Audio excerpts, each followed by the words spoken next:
是不够的。所谓学而时习之的这个时很重要，这个时说几点几分几秒不是不一样，就刻刻都要保持那个学习的心态，那个从古文中取得智慧的这一个尊心态。而习呢，学而时习之的习，温习只是看而已吗？只是读做的，要去行的。我们搁浅如果以前是读可能技职体系的学，什么什么计算机概论啊，什么什么概论之外，通常这些概论的课都会搭配到一个实习课的比重蛮重的。为什么？是纸上谈兵啊，就是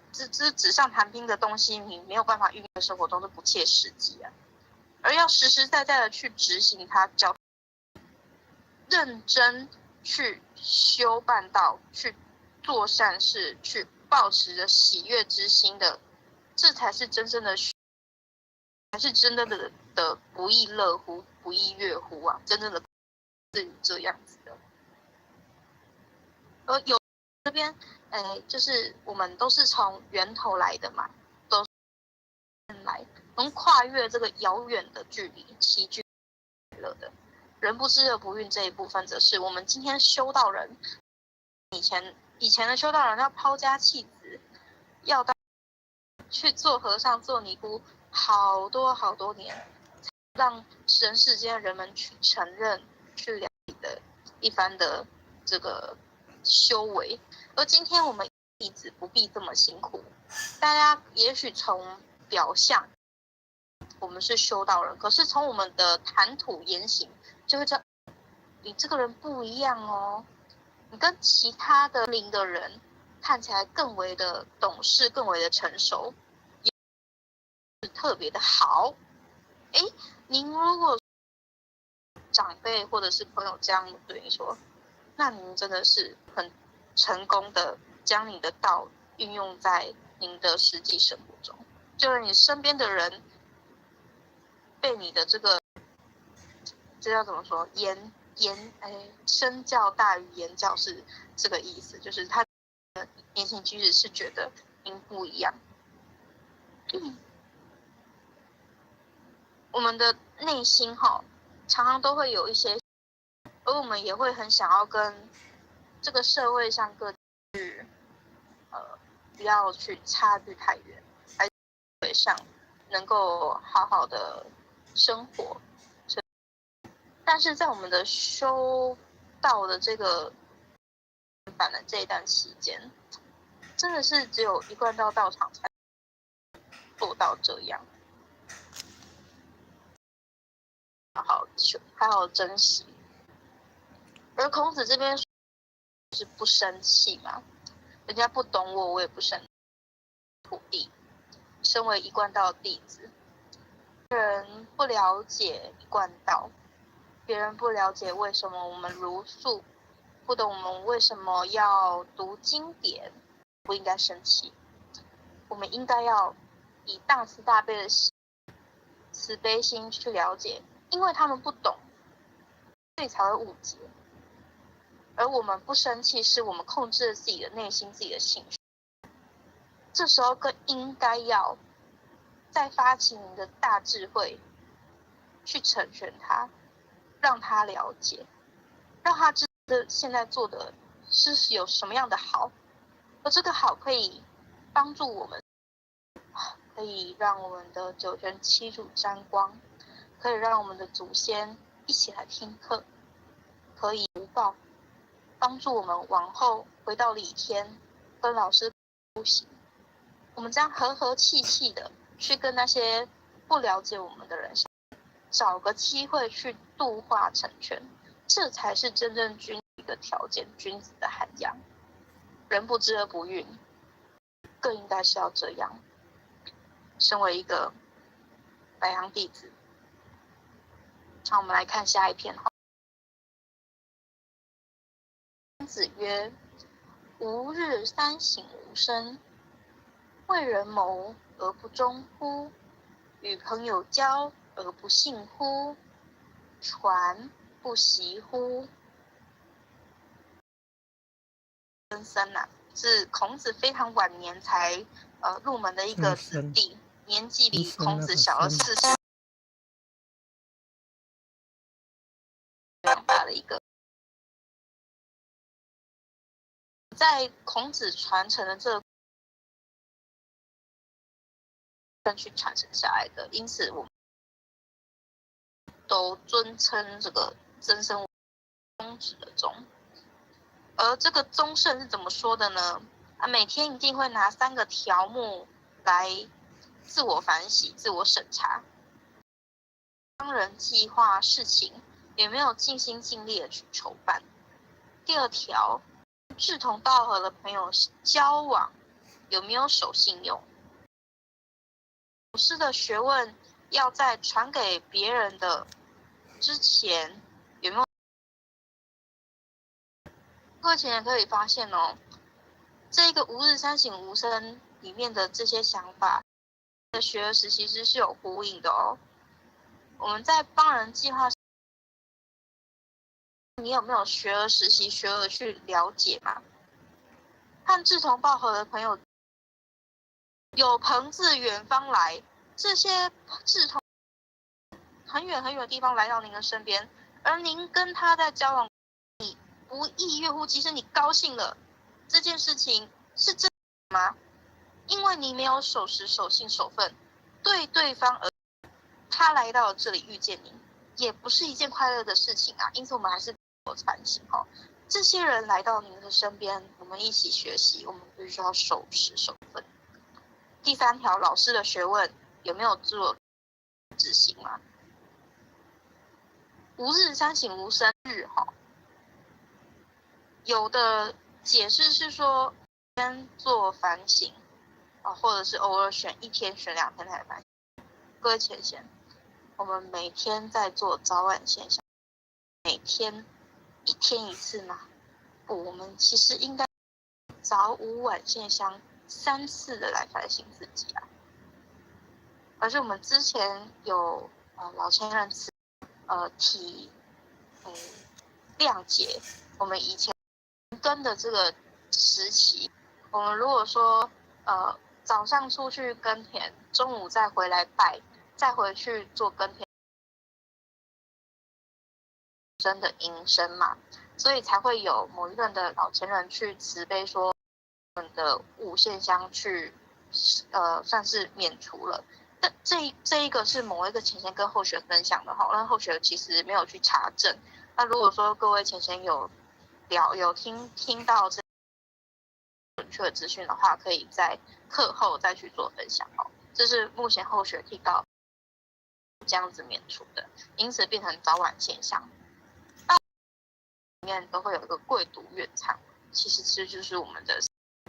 自省的一个很好的事情，在佛前好好的去回想你在今天自己做了什么事情，对别人说话，对人说话有没有得体，行为有没有越界，或者是你可能今天对自己自己该做的事情有没有做。三省吾身并不是说3个条目而已，而是1天可能不止1次，多次去做审查，是不是有没有做好，没有做对的。可能是在求学过程当中有没有去用功，是您在跟家庭里面的一个角色有没有对学生有没有对得起自己的学业，的子女有没有对得起尽孝，在工作职场是否敬业，对你的国家，对你的可能上级是否尽忠，这些都是不仁谋而不忠乎的一个更深一层的解释哈。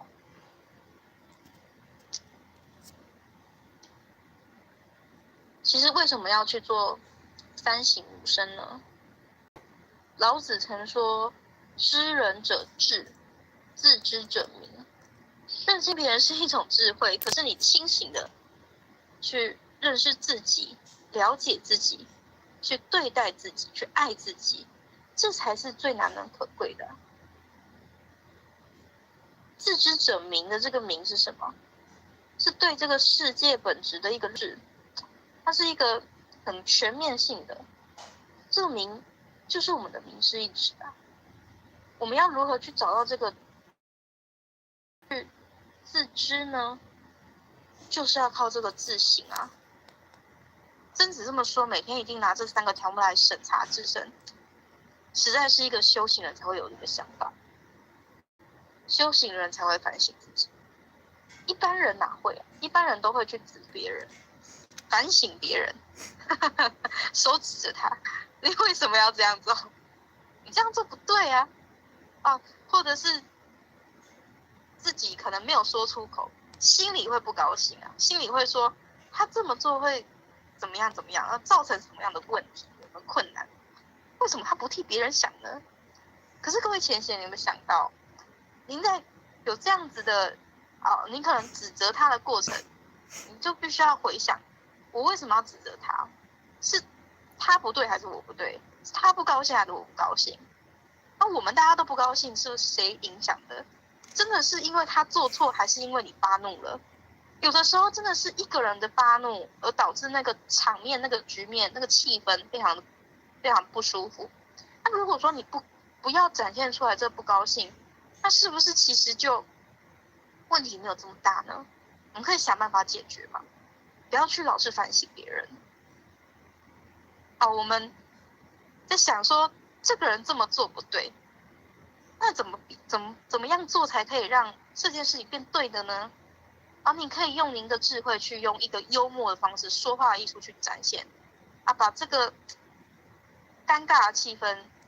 把它缓解。那在私底下再去跟这一个人说，您这样子，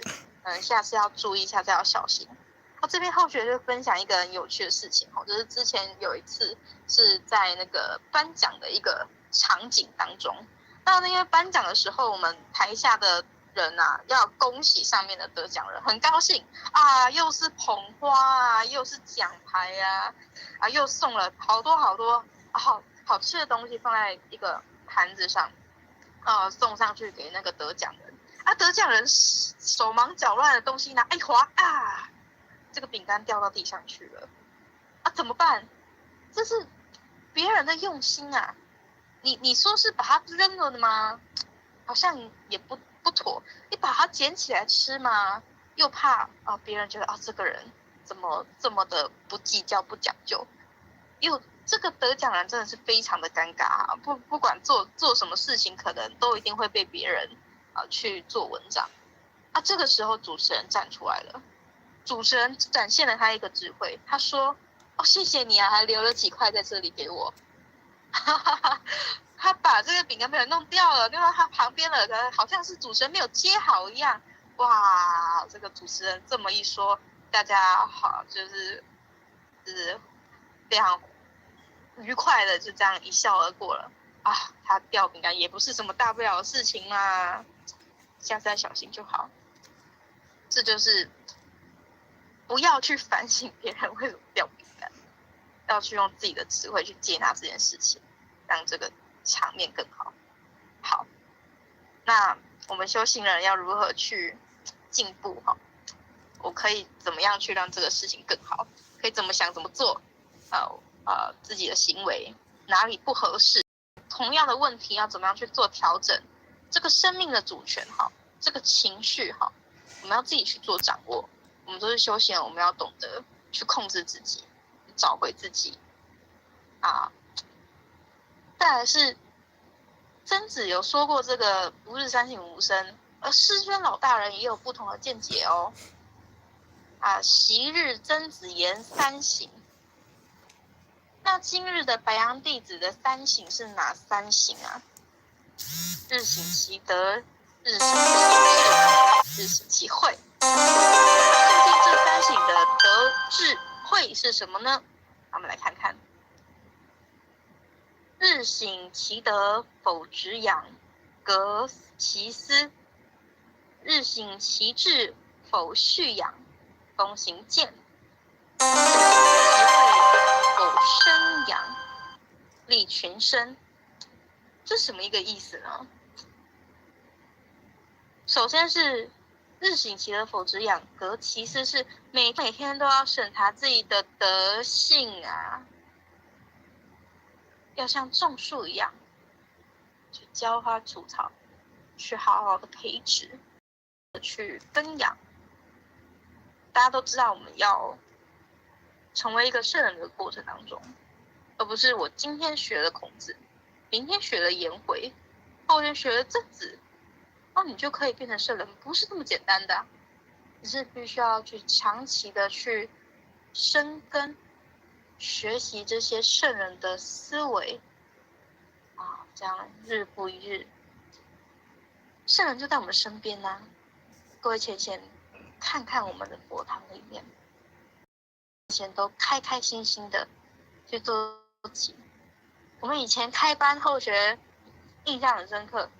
小时候去佛堂的时候都会分配说，你负责拿毛巾，你负责端茶，你负责用茶水我们什么时候要把这个茶水毛巾怎么折怎么放，什么时候拿去给讲师我们这样分工合作，日复一日，我们很快乐，因为我们觉得我们自己做的事情是很有成就感的，是很有使命感的。而为什么会有这样想法呢？小朋友一开始一定都觉得为什么是我，为什么是我做嘛？可是就是因为这些前贤日复一日的这样子的鼓励我们，他就是在滋养我们啊，他让我们觉得我们做这些付出的行为是有价值的。因此要知道审查自己的德性，去做止养，而不是只有对自己对你的身边的人都可以再来第二个，日行其志，否蓄养，东行健。您在这个生活生存的过程当中，是否保有向讲志向有点远，保有理想更想。其实这些都是很大很大的目标一样，但是如果说你今天把一个目标把它切换的更具体一点可能短期要达成什么，中期要达成什么，长期要达成什么，去把它慢慢的切割，然后再把它变成一周的一个目标，然后再每天达成这一周的一个实践的这个部分。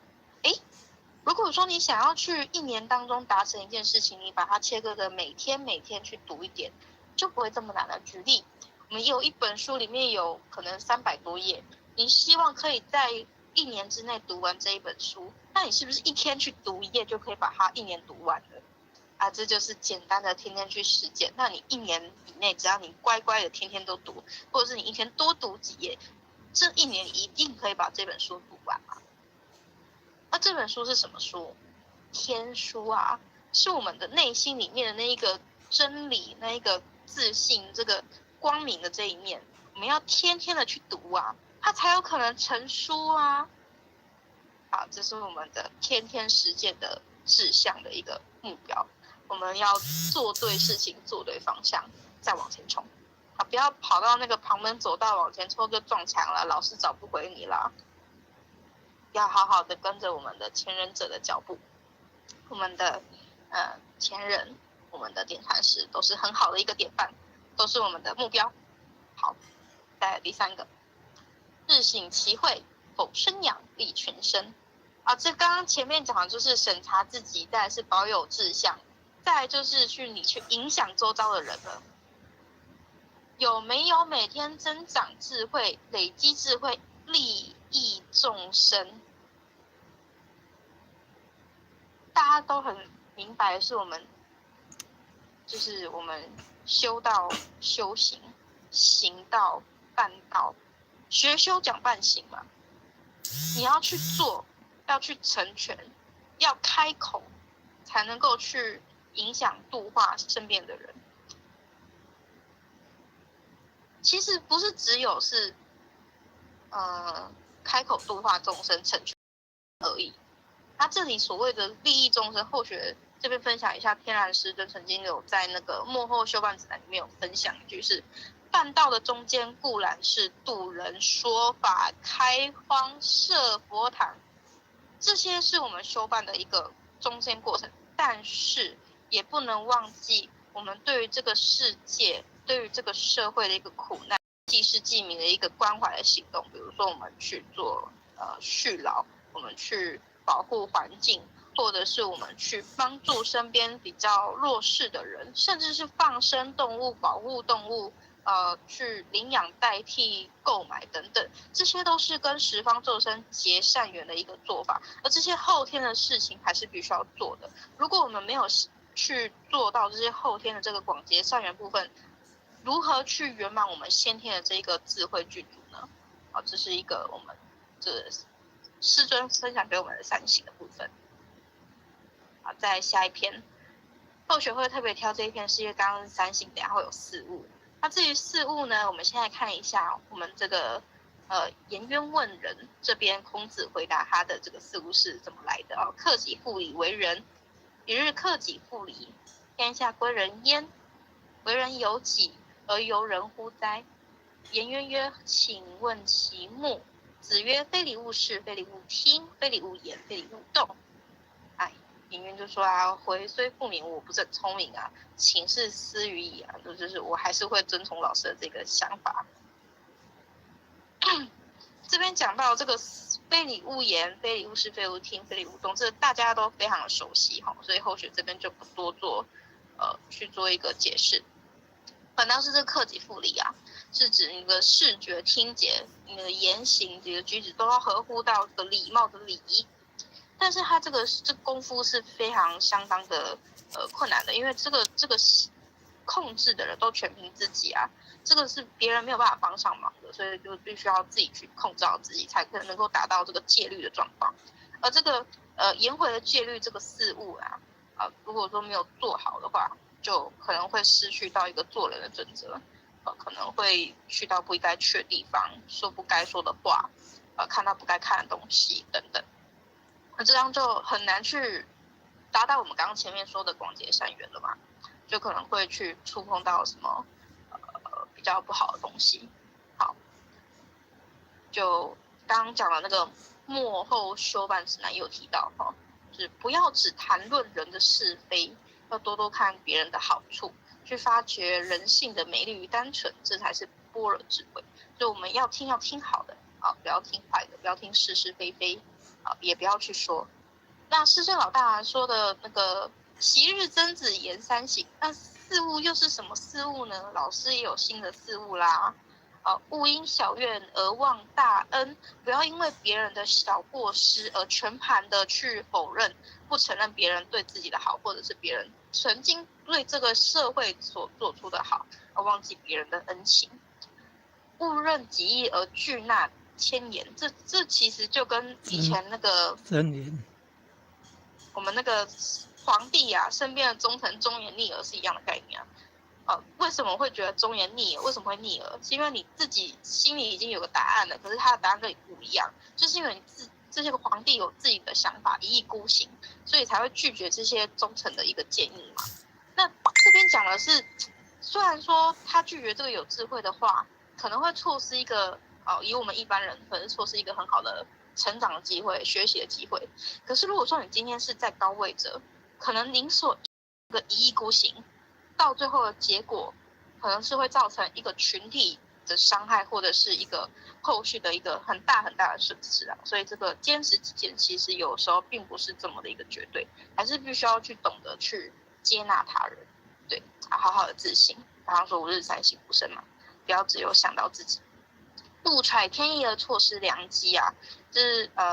其实这个后学比较觉得是跟那些在搞什么星象学啊，或者是占卜学的人必须要小心的是，这个天意可能它有自己的天机，但是我们去揣测它的时候，你可以心里有个想法没有关系，可是如果说你天马行空去向别人去多做解释，导致他人误解，这样可能会造成一个反效果。因此这个地方是后学这样的一个见解。就是你可以去想，但是你猜的时候猜出来了，也不要特别去说出来，以免他人误解而错失良机，而去有更大的一个误解这样子。勿恋声色而致昏神迷，所以后学一直在讲这个声色，也许不一定是声色场，应该是说这个东西可能有好听的、好吃的、好看的，就是导致你去投入太多。比如说像是小朋友很喜欢追星啊，花很多的钱去演唱会啊，去那边玩放飞自我。他这样子的过程也许是一种舒压，但是他很容易去迷失自己啊。通常这个迷失自己的过程之中，你可能就不容易再找回到自己，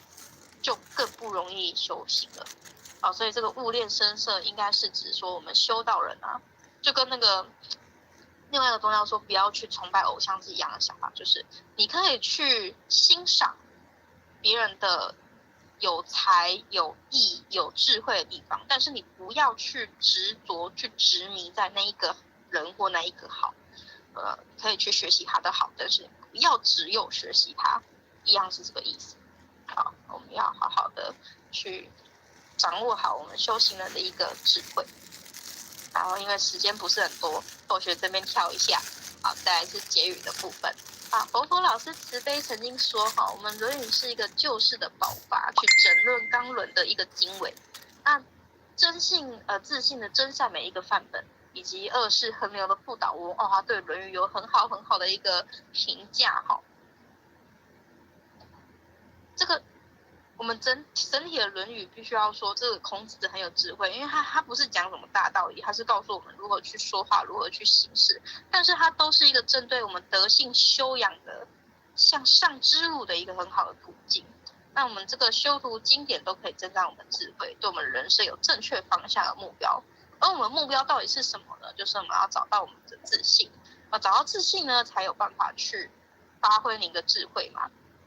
我们现在的身边周遭人容易不高兴、不开心，就是产生一些无明。人之所以会造业，就是因为无明嘛，就是不明白那个因果。但是如果要让他们了解这个明呢，就是带他来修道，带他来求道，带他来了解、参观我们真正的人生的智慧是什么。而希望各位贤贤可以在这个自省啊，然后学而时习之啊，遵从老师的这个刚刚讲的三省四悟的过程之中，可以去找到自信，然后进而放光明。这边后学还有一首歌是自信放光明的歌时间不多，那后学就用这首歌来跟各位前缘结善缘来做一个结尾。稍等，后学一下，后学切换一下画面。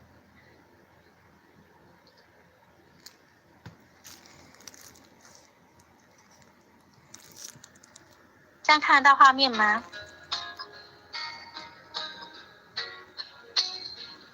可以。谢谢。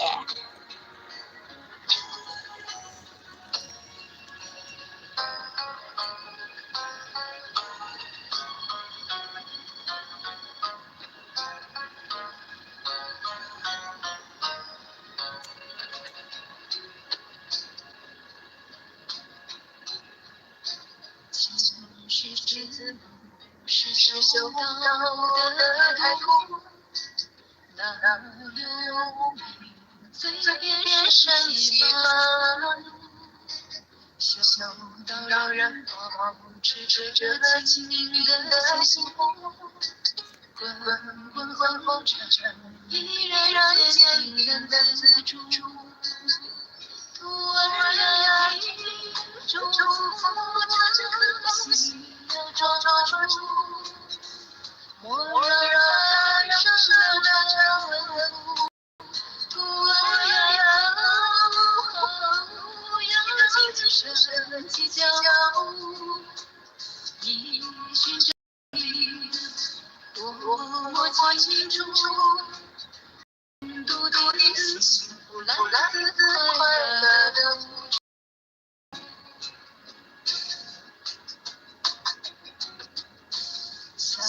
定决心要处理轮回苦，也有志气斩除一切执着的束缚。慈悲的人对众生更照顾，用妙智慧引领大家理觉悟。徒儿呀，祝福这颗心要抓住。莫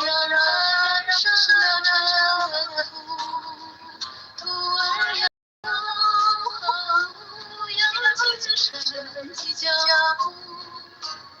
依循真理，默契清楚，印度的思想，来自快乐的付出。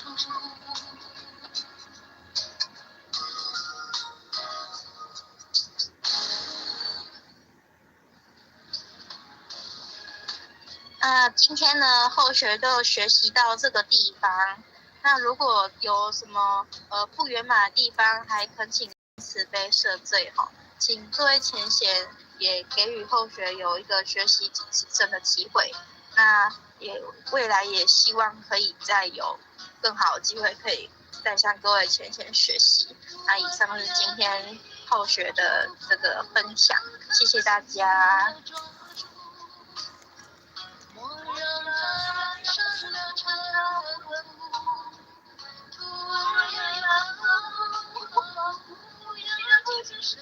计较，依循真理，默契清楚，印度的思来自快乐的付出，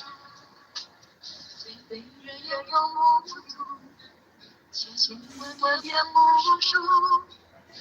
但努力要自信光与出处。那以上就是后学今天跟各位分享学习的《论语选读篇》。那如果说有什么不圆满的地方，再恳请上天慈悲赦罪，再请各位前贤多多包涵。那如果有什么可以补充指正的地方，也欢迎各位前贤一同来探讨让后学有学习的机会。以上是后学今天的这个《论语选读》的课程到这边，谢谢大家。好，我们感谢那个巧如讲师今天的慈悲伦理的选读。那我们接着请我们的德仁师来给我们做个结语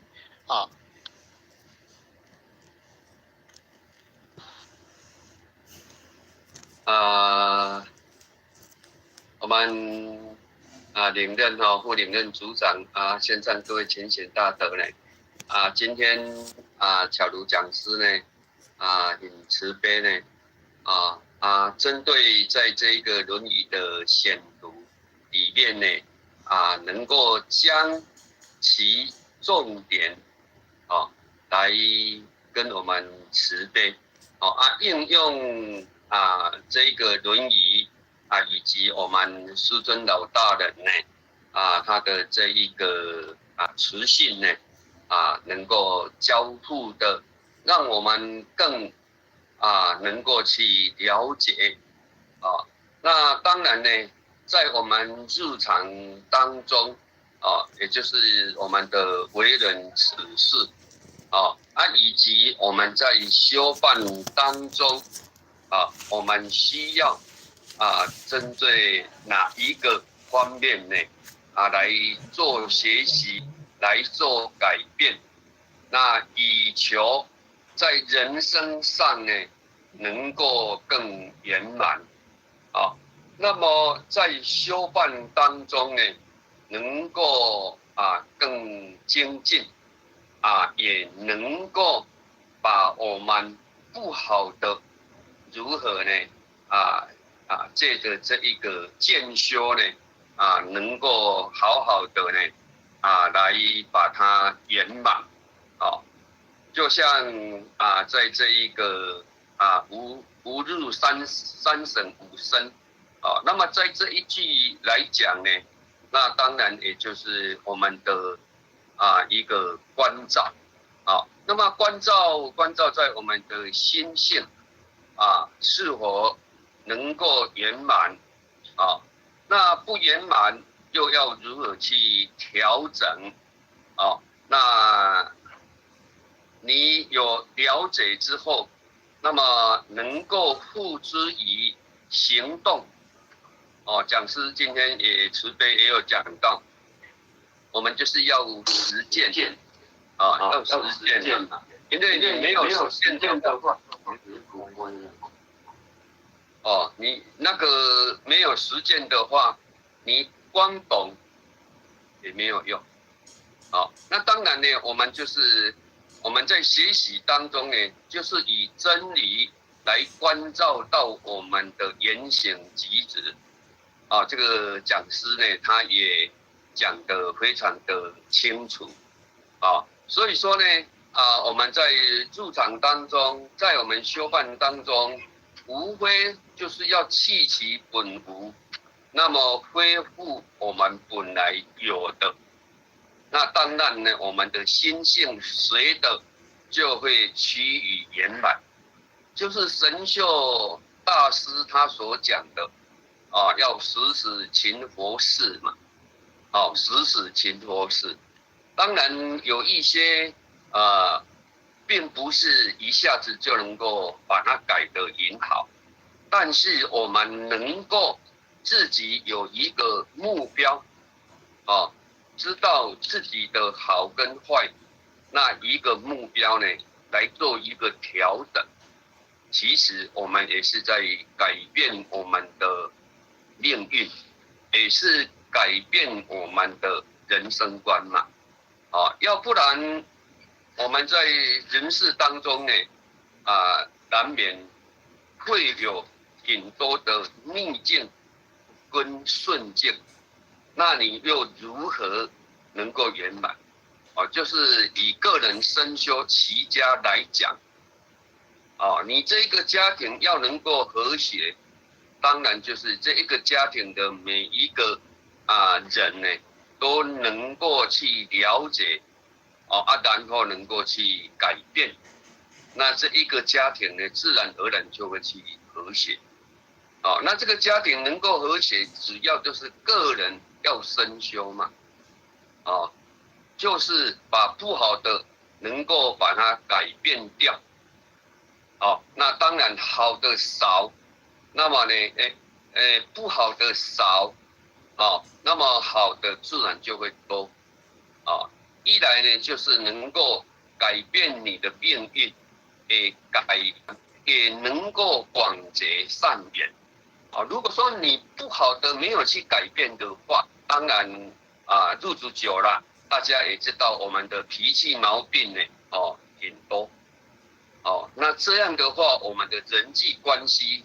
自然就会不好。尤其我们在工作的组长，或是说在社团上呢，当然我们都会去遇到的很多。有的人人缘很好，有的人人缘不好，那是自己的问题还是别人的问题？当然，这个我们都是要反观回来。就像讲师今天所讲的，我们能够把它来做一个三省吾身，那么这个三是多项，它有强调的不是三项而已，那是主多项，主多项。那也就是在我们平常的言行举止当中，我们讲话的时候，人家会讨厌还是赞叹？我们的行动到底人家会掌声还是会唾弃？这个呢，也就是我们每一个人的习性不一样，当然所发露出来的、显露出来的，就是会有不一样。那当然呢，我们能够慢慢的去关照到自己。刚才讲师讲到这一点呢，或许也感觉非常的不错。我们就是要关照自己，不是去关照别人。因为我们未来我们在人生，你要改变命运，你人缘要好。你的顺境要有，以及你未来心性要达到光明，是你自己的事，不是别人的事。公修公德，修佛德，别人怎么样呢？跟我们没有关系。我们就是要管好自己的言行。我们在人与人之间为什么有的人人缘很好，为什么有的人人缘就不好？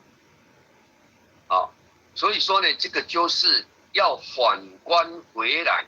是不是我们有所缺失的地方？那我们就是要来地球改变，那你的人缘就会越好。如果说你脾气毛病不好一下子就很生气呀，一下子就是点啊，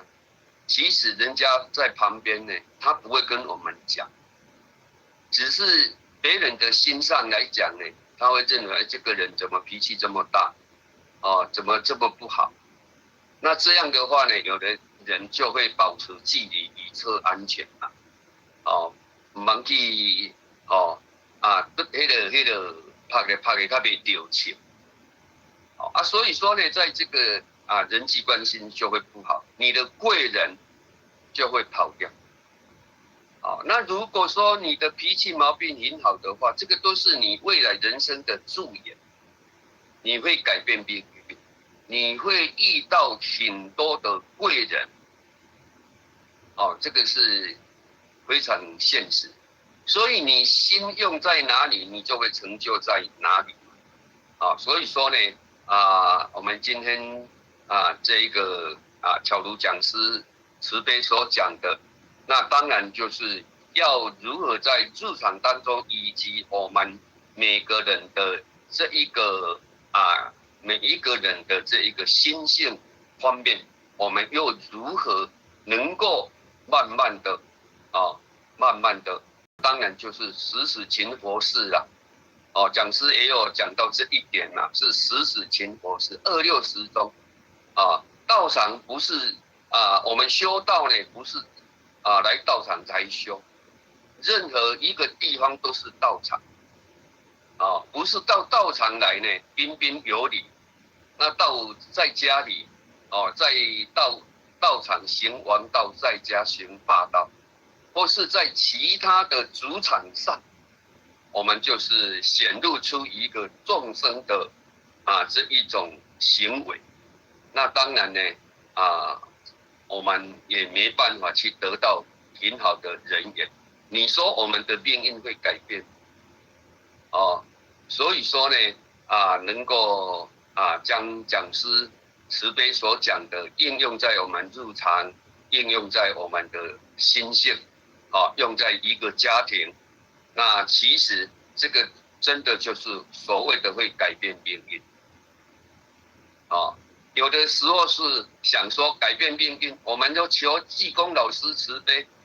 因为呢我命运不好，你要保佑我命运好，但是你的脾气毛病都永远没有改啊，那济公老师也没辙啊。所以说呢，用真理来庇佑自己，就是要实践，把真理实践出来。那你又要谁来保佑你呢？还是你要保佑你？你天气冷的时候呢，仙佛不会说拿一件衣服给你穿，还是你自己要拿衣服来穿呢？所以说呢，我们在修办当中，命运不能改变，那是你自己的问题，不是道的问题。所以说呢，我们日常当中呢，为什么我们在听经闻法，我们为什么要自己充实啦，或是能够集思广益啦？那也不断的这个圣者的真理，让我们修办当中成为我们修办的座右铭，来警惕自己。好像不中解，好像不圆满。那我们要如何把它反观回来，落实在我们的心性？这个非常的重要。所以说呢，我们的修行应该是越修越圆满的，越修人生就会越顺。所以说呢，我们在刚才讲师也有讲到，半部论语呢，能够治天下。那当然呢，我们反观回来，自身就是一个天下。哦，你应用在你的自身上，你的性身心呢就会圆满，就会自然而然就会圆满。你修道就会越来越有信心，因为你的心性光明嘛，你看得到嘛，所以呢，在修道上呢，真的过去修行的人，他是看自己的心性，不在外在的福禄寿，外在的福禄寿是世间钱世间用，不在世间钱无路用嘛，那你钱很多，结果呢，你的心性不好。那上天要的就是要你心性有本来那一种圆妥妥、光妥妥的自信，那自然物以类聚，你自然而然你就会回归到你的原点嘛。那当然呢，在100岁年老呢，当然就会能够功果圆满嘛。所以说呢今天非常的感谢呢我们巧如讲师都在这百忙当中呢能够抽空能够来跟我们慈悲做一个开示，让我们更懂得论语我们圣者呢他所慈悲讲的，让我们能够了解的更多、更广泛，也让我们更了解到人生的一个重要。非常的感谢啦你看用我们老师的词语呢能够交叉而且又讲到道场，而且又讲到入场因为我们现在不是弘扬起在这一个寺庙修行，我们就是跟平常的社会的人士呢都是有接触的所以说呢我们能够应用在道场，应用在入场，那我们自然而然呢就会圣还如意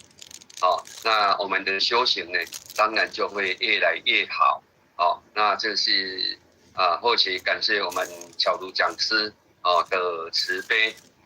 那也希望呢以后有更多的机会呢能够来慈悲大家也能够来学习那或许在这里也感谢我们各位前贤呢共同来扶持这一个明德班。那或许最后呢祝福大家身体呢健康，那圣还呢都能够如意感恩。好，感谢点恩师的慈悲。那我们今天明德班就要上到这里了一起闭班，大众请起立。向无极拉姆行3鞠躬礼，全道1鞠躬，再鞠躬，3鞠躬，感谢点恩师慈悲鞠躬，感谢讲师慈悲鞠躬，坤道1鞠躬，再鞠躬，3鞠躬，感谢点恩师慈悲鞠躬，感谢讲师慈悲1鞠躬。好，大家待会儿见。晚安。晚安，各位前贤们，晚安。感谢各位前贤，晚安，拜拜。谢谢巧如讲师今天讲的好好巧如讲的好，大家晚安。感谢给后学机会学习，谢谢。前贤们，晚安。